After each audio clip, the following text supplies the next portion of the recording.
Hello friends, എല്ലാവർക്കും അശ്ലോക് യൂണിവേഴ്സിലേക്ക് സ്വാഗതം. മൗനം സമ്മതം രണ്ടാം ഭാഗത്തിന്റെ ഇന്നത്തെ എപ്പിസോഡിന്റെ തുടക്കത്തിൽ തന്നെ കാണിക്കുന്നത് കാവ്യയെയും സോജയെയുമാണ്.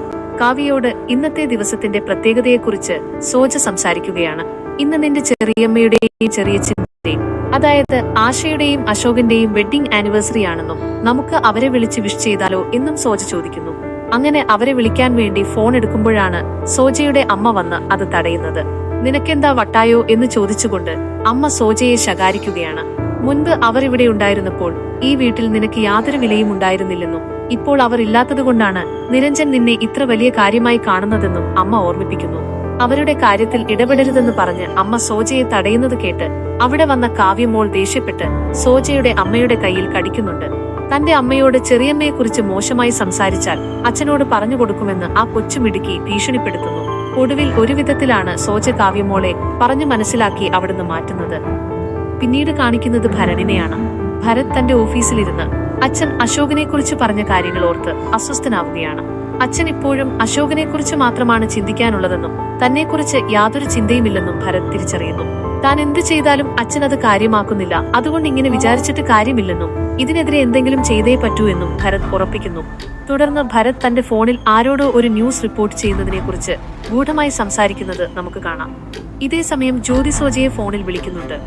ആശയെയും അശോകനെയും കുറിച്ച് എന്തെങ്കിലും വിവരം ലഭിച്ചോ എന്നറിയാനാണ് ജ്യോതി വിളിക്കുന്നത്. എന്നാൽ ഭരതിന്റെ കർശന നിർദ്ദേശപ്രകാരം താൻ അവരെ കണ്ട കാര്യം സോജ വെളിപ്പെടുത്തുന്നില്ല. അവർ എവിടെയാണെന്ന് തനിക്കറിയില്ലെന്ന് സോജ കള്ളം പറയുന്നു. ചേച്ചി അവരുടെ കാര്യം ഓർത്ത് വിഷമിക്കേണ്ടെന്നും അവർ എപ്പോഴെങ്കിലും വന്നോളും എന്നും പറഞ്ഞ് സോജ ഫോൺ കട്ട് ചെയ്യുന്നു. പിന്നീട് ജ്യോതി അശോകന്റെയും ആശയുടെയും കാര്യം ആലോചിച്ച് വല്ലാതെ സങ്കടപ്പെടുകയാണ്. ഭരണിന്റെയും അശോകന്റെയും ജ്യോതിയുടെയും ഫോട്ടോ നോക്കി വിഷമിച്ചിരിക്കുന്ന ജ്യോതിയുടെ അടുത്തേക്ക് അവളുടെ അമ്മ വരുന്നു. അശോകൻ ഇങ്ങനെ ഒളിച്ചു താമസിക്കുന്നുണ്ടെങ്കിൽ അവന്റെ ഭാഗത്ത് എന്തെങ്കിലും തെറ്റുണ്ടാകുമെന്ന് അമ്മ പറയുമ്പോൾ ജ്യോതി അത് അംഗീകരിക്കുന്നില്ല. തന്റെ സഹോദരൻ തെറ്റ് ചെയ്യില്ലെന്ന് അവൾ ഉറച്ചു വിശ്വസിക്കുന്നു. പിന്നീട് കാണിക്കുന്നത് റോഡിലൂടെ നടന്നു പോകുന്ന അശോകനെയാണ്. അവിടെ ഒരു ഭിക്ഷക്കാരൻ വിശന്നു വലഞ്ഞ് ഭക്ഷണം ചോദിക്കുമ്പോൾ തന്റെ കയ്യിലിരുന്ന ടിഫിൻ ബോക്സ് അശോകൻ അയാൾക്ക് നൽകുന്നു. ഇതിനിടയിൽ ആശ തന്റെ വെഡ്ഡിംഗ് ആനിവേഴ്സറി പ്രമാണിച്ച് മുറി മുഴുവൻ മനോഹരമായി അലങ്കരിക്കുകയാണ്. ആ സമയത്താണ് ആശയ്ക്കൊരു കൊറിയർ ലഭിക്കുന്നത്. അത് നോക്കുമ്പോൾ ആശയുടെ അമ്മ കൊടുത്തയച്ച സാധനങ്ങളായിരുന്നു അത്.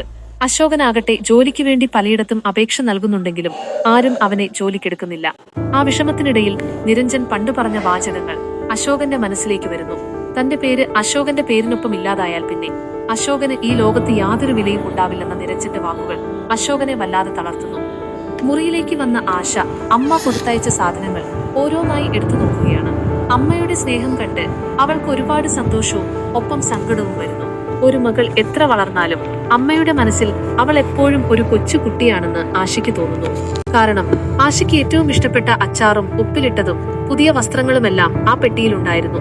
ആശ വളരെ സന്തോഷത്തോടെ ഇതെല്ലാം നോക്കുന്നത് കണ്ട് പുറകിൽ നിന്ന് അപ്സര ഒളിഞ്ഞു നോക്കുന്നുണ്ട്. ആശയ്ക്ക് ആരോ പ്രിയപ്പെട്ടവർ കൊടുത്തയച്ച സാധനങ്ങളാണെന്നും ഇന്ന് അവളുടെ ജീവിതത്തിൽ എന്തോ പ്രത്യേകതയുണ്ടെന്നും അപ്സര സംശയിക്കുന്നു. മുറി അലങ്കരിച്ചതിന്റെ കാരണവും അവൾ ചിന്തിക്കുന്നുണ്ട്.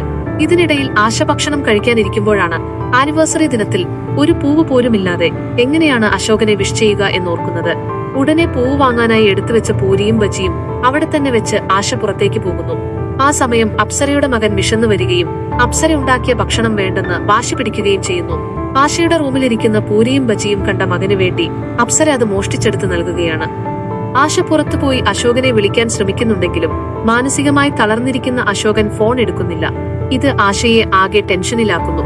തിരികെ വീട്ടിലെത്തി ഭക്ഷണം കഴിക്കാൻ നോക്കുമ്പോൾ അവിടെ വെച്ചിരുന്ന പൂരിയും ബജിയും കാണാനില്ല. അത് അപ്സരയും മകനും കഴിക്കുന്നത് കണ്ട് ആശ അങ്ങോട്ട് ചെല്ലുമ്പോൾ അവർ പേടിക്കുന്നുണ്ട്.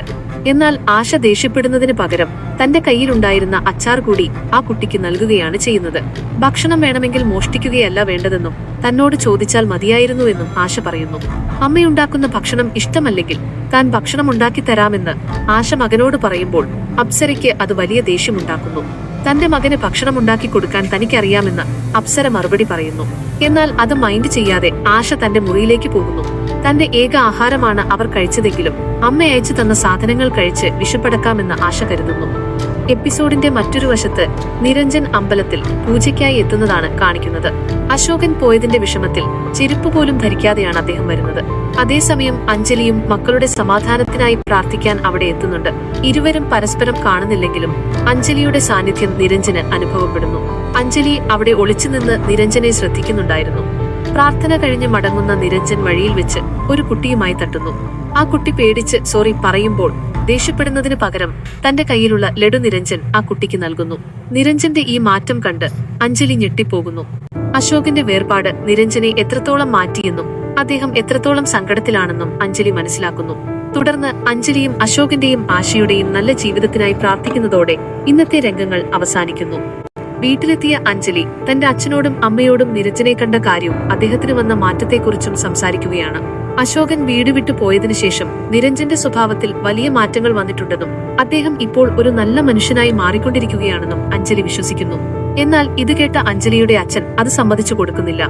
നിരഞ്ജന്റെ ഉള്ളിലെ പകയും കറുപ്പും അത്രത്തോളം ആഴത്തിലുള്ളതാണെന്നും അയാൾ ഒരിക്കലും മാറാൻ പോകുന്നില്ലെന്നും അച്ഛൻ തറപ്പിച്ചു പറയുന്നു. തുടർന്ന് അഞ്ജലി ആശയുടെയും അശോകന്റെയും വെഡിംഗ് ആനിവേഴ്സറിയെക്കുറിച്ച് ഓർത്ത് സങ്കടപ്പെടുന്നു. അവരെ വിളിച്ച് ഒന്ന് വിഷ് ചെയ്യാൻ പോലും പറ്റാത്ത അവസ്ഥയാണല്ലോ എന്ന് അവൾ പരിതപിക്കുമ്പോൾ ഒരു സ്ത്രീ ഇവരുടെ സംസാരം ദൂരെ മാറിനിന്ന് ഒളിഞ്ഞു കേൾക്കുന്നുണ്ടായിരുന്നു. പിന്നീട് കാണിക്കുന്നത് സിദ്ധാർത്ഥിന്റെ വീടാണ്. സിദ്ധാർത്ഥിന്റെ അനിയത്തിക്ക് നല്ലൊരു കല്യാണാലോചന വന്നതിന്റെ സന്തോഷത്തിലാണ് അമ്മ.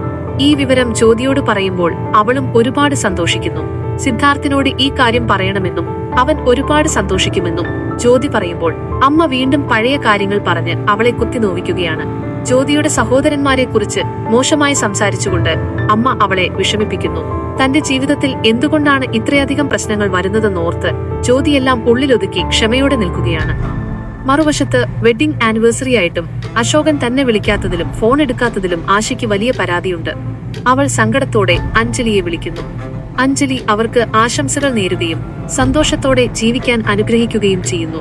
അശോകൻ തന്നെ മൈൻഡ് ചെയ്യുന്നില്ലെന്ന് ആശ തമാശ രൂപേണ പരാതിപ്പെടുമ്പോൾ അവൻ ജോലിക്കാര്യം തിരക്കിനിടയിൽ മറന്നുപോയതാകുമെന്നും നീ തന്നെ മുൻകൈയെടുത്ത് നല്ലൊരു സർപ്രൈസ് ഒരുക്കി അവനെ ഓർമ്മിപ്പിക്കണമെന്നും അഞ്ജലി ഉപദേശിക്കുന്നു. നേരിട്ട് കാണാൻ കഴിയാത്തതിന്റെ വിഷമം പങ്കുവെച്ച് അവർ ഫോൺ കട്ട് ചെയ്യുന്നു. അതേസമയം ജോലി കഴിഞ്ഞ് ഭരത് വീട്ടിലേക്ക് വരുന്നത് പതിവില്ലാത്ത ഒരു സന്തോഷത്തോടെയാണ്. സോജയ്ക്ക് നൽകാൻ അവന്റെ കയ്യിൽ ഒരു വലിയ സമ്മാനപ്പൊതിയും ഉണ്ടായിരുന്നു. അത് ഒരു പുതിയ ഫോണായിരുന്നു. ഭരത് സാധാരണ ഇങ്ങനെയൊന്നും ചെയ്യാറില്ലാത്തതുകൊണ്ട് സോജയ്ക്ക് അത് വലിയ അത്ഭുതവും സന്തോഷവും നൽകുന്നു. തന്റെ പഴയ ഫോണിന് പകരം സ്നേഹത്തോടെ പുതിയത് വാങ്ങിത്തന്ന ഭരതിനെ അവൾ വിശ്വസിക്കുന്നു. എന്നാൽ യഥാർത്ഥത്തിൽ ഭരത് സോജയെ സ്വാധീനിക്കാൻ ശ്രമിക്കുകയായിരുന്നു. സ്നേഹം പ്രകടിപ്പിച്ചതിനു ശേഷം നാളെ രാവിലെ അച്ഛൻ ഉണരുന്നതിന് മുമ്പ് ചില പ്രധാനപ്പെട്ട പേപ്പറുകൾ റെഡിയാക്കി വെക്കാൻ ഭരത് അവളോട് ആവശ്യപ്പെടുന്നു. ഓഫീസിലെ ചില അത്യാവശ്യ കാര്യങ്ങൾക്കാണെന്ന് അവൻ കള്ളം പറയുമ്പോൾ ഭരതിന്റെ സ്നേഹത്തിൽ വീണുപോയ സോജ അത് സമ്മതിക്കുന്നു. രാത്രി വൈകിയിട്ടും അശോകൻ വരാത്തതുകൊണ്ട് ആശ ആകെ ടെൻഷനിലാണ്. ഒടുവിൽ അശോകൻ എത്തിയപ്പോൾ അവൾ ദേഷ്യപ്പെടുകയും സങ്കടപ്പെടുകയും ചെയ്യുന്നു. എന്നാൽ അശോകൻ വളരെ ഗൗരവത്തിലാണ് പെരുമാറുന്നത്. താൻ നടന്നു വന്നതുകൊണ്ടാണ് വൈകിയതെന്നും പണം സൂക്ഷിക്കാൻ അറിയാത്തതുകൊണ്ട് നീ ഇനി മുതൽ പണം കൈകാര്യം ചെയ്താൽ മതിയെന്നും പറഞ്ഞ് അശോകൻ വഴക്കിടുന്നു. വിവാഹ വാർഷിക ദിനത്തിൽ അശോകന്റെ ഈ പരുക്കൻ പെരുമാറ്റം ആശയെ തളർത്തുന്നു. അശോകൻ ദേഷ്യപ്പെട്ട് പുറത്തേക്ക് പോകുമ്പോൾ ആശ തകർന്നു പോവുകയാണ്. ഇതേ സമയം അഞ്ജലിയുടെ ആശ്രമത്തിൽ മറ്റൊരു കാഴ്ചയാണ്. അവിടുള്ളവർ ചേർന്ന് അശോകന്റെയും ആശയുടെയും വെഡിംഗ് ആനിവേഴ്സറി കേക്ക് മുറിച്ച് ആഘോഷിക്കുകയാണ്. മക്കൾ കൂടെയില്ലെങ്കിലും അവരുടെ സന്തോഷത്തിനായി പ്രാർത്ഥിക്കുന്ന അഞ്ജലിയുടെ കണ്ണു നിറയുന്നു. പിന്നീട് ഇരുട്ടിലൂടെ നടന്നു പോകുന്ന അശോകനെ കണ്ട് ആശ പിന്നാലെ പോകുന്നു. അശോകനെ കാണാതെ അവൾ പേടിച്ച് അലറി വിളിക്കുമ്പോഴാണ് അവിടെ ലൈറ്റുകൾ തെളിയുന്നത്. അതൊരു വലിയ സർപ്രൈസ് ആയിരുന്നു. അശോകൻ ഒരു മനോഹരമായ കേക്കും പൂക്കളുമായി അവളുടെ മുന്നിലെത്തുന്നു. താൻ ഇത്രയും നേരം ദേഷ്യം അഭിനയിച്ചത് നിന്നെ സർപ്രൈസ് ചെയ്യാൻ വേണ്ടിയായിരുന്നു എന്ന് അശോകൻ പറയുമ്പോൾ ആശയുടെ സങ്കടം സന്തോഷത്തിന് വഴിമാറുന്നു. നീയാണ് എന്റെ ജീവിതത്തിലെ ഏറ്റവും വലിയ ഭാഗ്യമെന്നും നിന്നെ എനിക്ക് ഒരിക്കലും മറക്കാൻ കഴിയില്ലെന്നും അശോകൻ ഹൃദയസ്പർശിയായി പറയുന്നു. അവർ രണ്ടുപേരും ചേർന്ന് കേക്ക് മുറിക്കുകയും പരസ്പരം മധുരം പങ്കുവെക്കുകയും ചെയ്യുന്നു. തനിക്ക് വലിയ സമ്മാനങ്ങളൊന്നും നൽകാൻ കഴിയില്ലെങ്കിലും നിന്നെ ഒരിക്കലും കരയിക്കില്ലെന്ന് അശോകൻ വാഗ്ദാനം ചെയ്യുന്നു. ഓട്ടോക്കൂലിക്ക് വെച്ചിരുന്ന പണം കൊണ്ടാണ് അശോകൻ ഇതെല്ലാം വാങ്ങിയതെന്നും അതുകൊണ്ടാണ് നടന്നു വന്നതെന്നും അറിയുമ്പോൾ ആശയുടെ സ്നേഹം ഇരട്ടിക്കുകയാണ്. അവൾ അവനെ കെട്ടിപ്പിടിച്ച് കരയുന്നതോടെ ഈ വൈകാരികമായ എപ്പിസോഡ് അവസാനിക്കുന്നു. കൂടുതൽ അപ്ഡേറ്റുകൾക്കായി അശ്ലോക് യൂണിവേഴ്സ് എന്ന നമ്മുടെ ചാനൽ സബ്സ്ക്രൈബ് ചെയ്യുക. ഈ എപ്പിസോഡിന്റെ പൂർണ്ണരൂപം കാണാൻ നമ്മുടെ ഇൻസ്റ്റാഗ്രാം പേജായ അശ്ലോക് യൂണിവേഴ്സ് സന്ദർശിക്കാവുന്നതാണ്.